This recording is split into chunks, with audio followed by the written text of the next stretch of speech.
Hey, I'm Nia, and welcome back to another writing vlog. Today I'll be working on Project Fortune, and if you're new here, hello, welcome. Project Fortune is the first book in a fantasy series that I am working on, and today I'll be talking about how I utilize pacing in my book, which is a multi-POV series.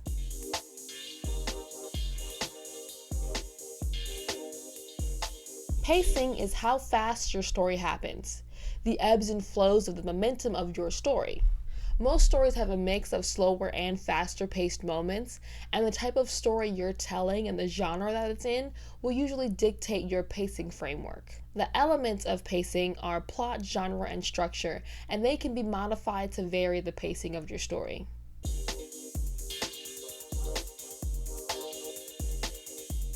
Plot is the sequence in which the events of your story are revealed. There are almost infinite ways to do this. You can tell your events chronologically, you can tell them through a frame narrative, which is a story within a story. You could do a past-present split where half of the plot happens in the past and the other half happens in the present. I don't know why that stumbled me. Anyways, so on and so forth.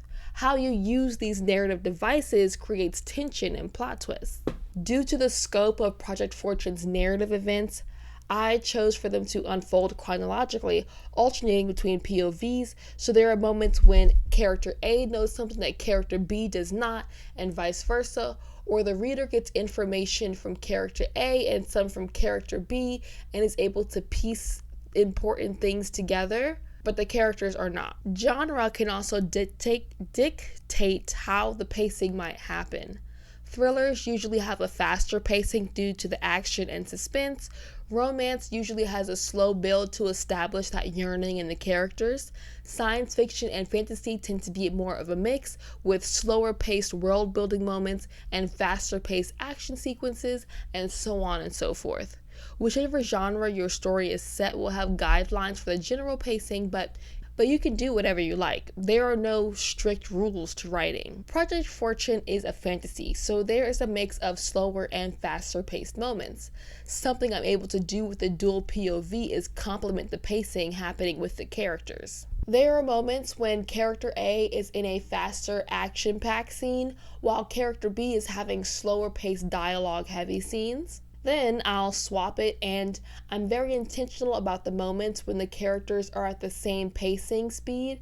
If they're both in slower paced scenes, that's usually to emphasize whatever relationships or dialogue is happening, as well as slow the momentum for the reader before something, shocking happens. And if both are in moments of fast-paced moments, then that creates tension and suspense and urgency in the reader. Structure pertains to how you put your words together. It's the amount of exposition versus dialogue on the page. It's how you use diction, which is like your word choice and your voice, meaning active or passive voice. And it's how you use your syntax, which is the arrangement and the length of your sentences and words. It's your tone and your writing style, which can vary, like I said, depending on your genre and medium, but there are elements, no matter what you're writing, that are unique to how you like to tell your stories.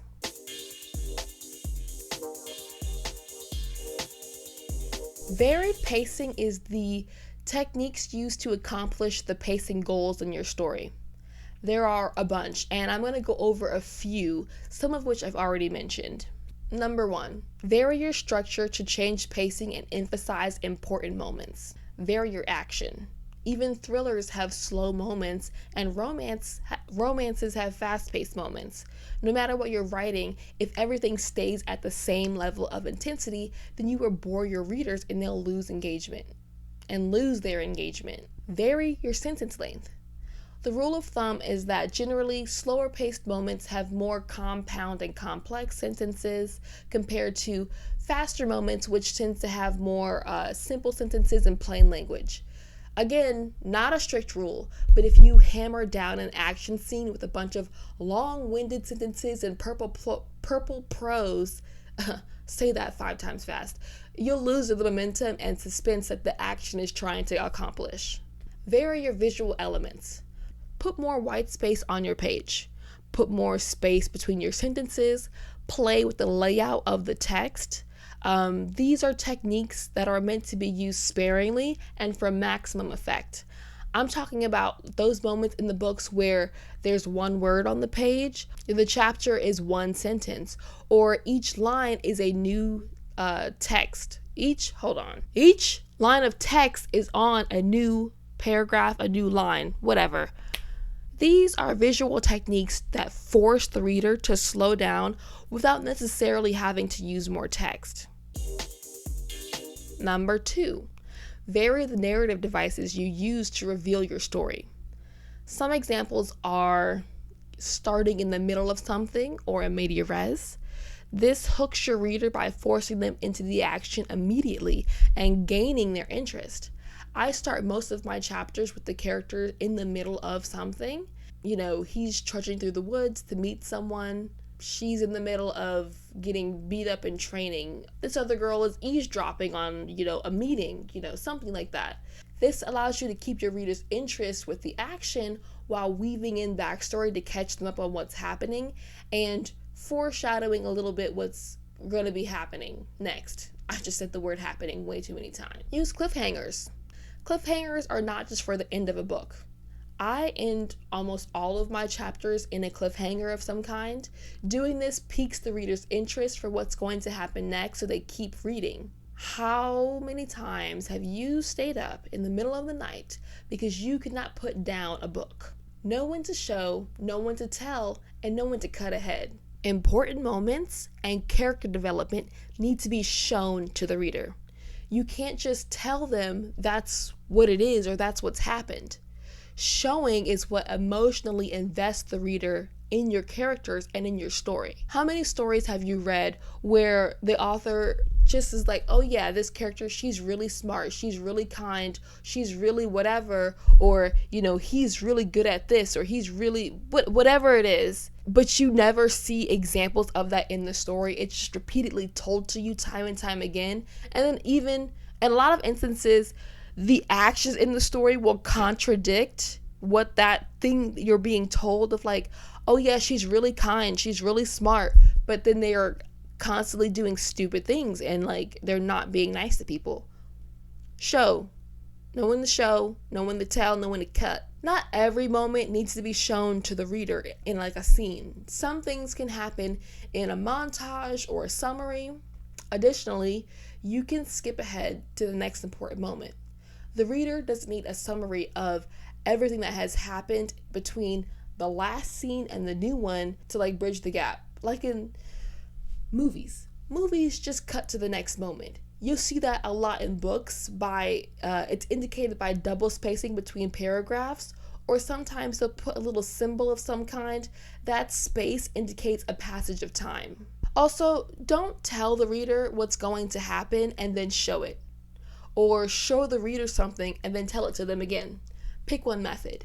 And if you need to recap an event later in the story that the reader has already been shown, tell it in a summary. Don't show it to us again.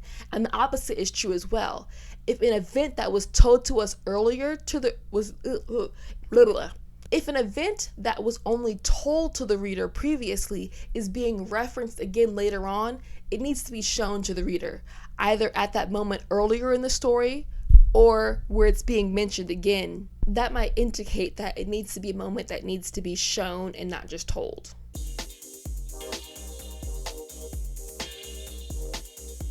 Create your story like dominoes, where one event leads into another, and the pacing is varied to keep the story engaging. If the story becomes monotonous, then that makes it boring for the reader.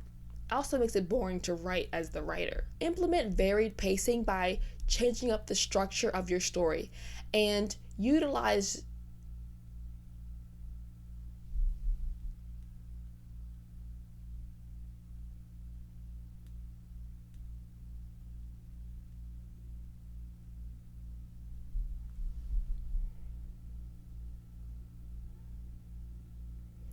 One way to do that is by having the characters be on opposite ends of this.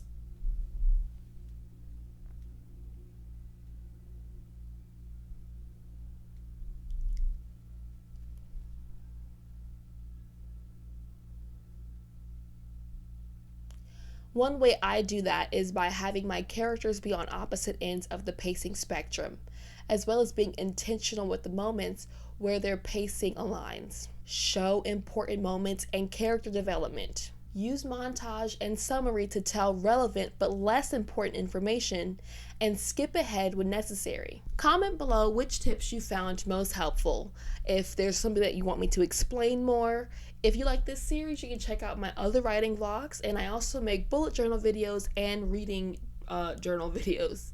Thank you so much for watching. Have a nice day, night, evening, whenever it is you're watching this. Bye!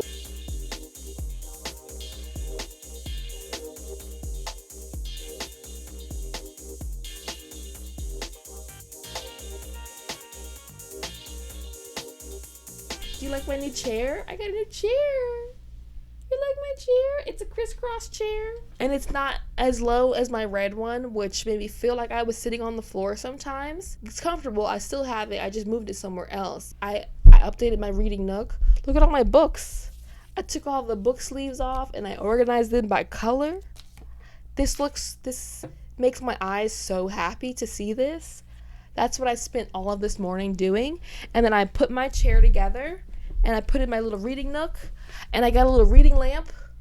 So now for 2026, that's one of my goals, is to read in my reading nook and to have read more physical books, because last year, I talk about this in a whole other video. Goodbye.